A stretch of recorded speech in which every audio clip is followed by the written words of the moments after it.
you to understand all the elements of intermolecular forces. We don't have time for this.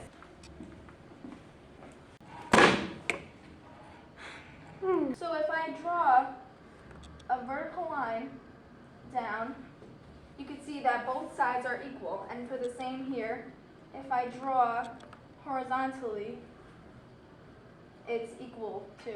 Allie, pay attention. Miss Noon, are my lips asymmetrical? No, but you know what it is? Polar molecules. They're asymmetrical because if you draw a line up, you see that there's only one side where the hydrogen molecules are, and there's nothing here, so it is unequal. It's an unequal distribution of charge. Do you mean polar like a bear? Like the polar bear? You stupid. Stronger intermolecular forces happen between polar molecules more than nonpolar molecules because nonpolar molecules have an equal distribution of charge. Allie, are you sleeping? What? Sorry. Okay, so in dipole-dipole attractions, forces of attraction between the positive end of one polar molecule and the negative end of another polar molecule. And dipoles are difficult to separate because most dipoles are liquids, and liquids have strong intermolecular forces. For example, this is H2O, and there's a positive side, which is hydrogen, and a negative side, which is oxygen, and the positive side attracts to the negative side. All right, Allie, so the next intermolecular force is hydrogen bonding. And Allie, are you kidding me? Do you want to be a student for the rest of your life? Do you want to be a student for the rest of your life? Do you want to be a student for the rest of your life? Okay, so hydrogen bonding. It's the strongest intermolecular force. And hydrogen bonding can only bond to oxygen, nitrogen, and fluorine.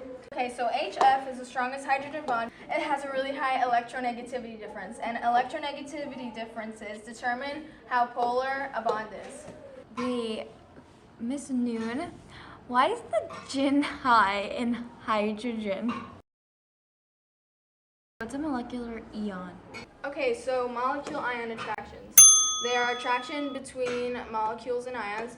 A molecule is a covalent bond, and an ion is an atom with an electric charge. So the example is, this is an ion, and it has a negative charge. And this is a covalent bond, and the hydrogen side of the covalent bond is slightly positive, so they are going to attract to each other. And then the slightly negative side of the covalent bond will attract to the positive ion. Allie! What? Pay attention! Pay attention! Pay attention. Okay, so dispersion forces are when an atom is being put under pressure. So when the atom is put under pressure, the electrons will shift to one side of the atom, so it will reduce repulsion. So, for example, in neon, it's being put under pressure, so all the electrons around it will shift to the left, causing one side to be negative and one side to be positive. And when this happens to multiple atoms, they will attract because one side is positive and one side is negative. And this only happens in nonpolar molecules. Do you understand? No. Okay, so the word is dispersion.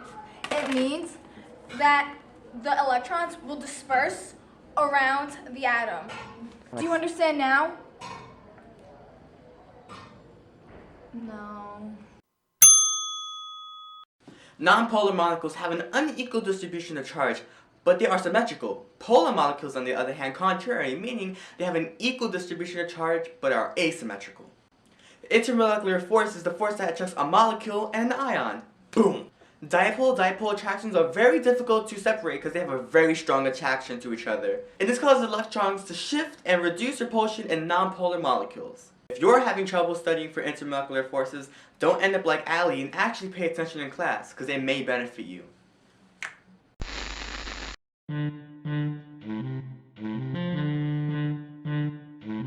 You know you've got that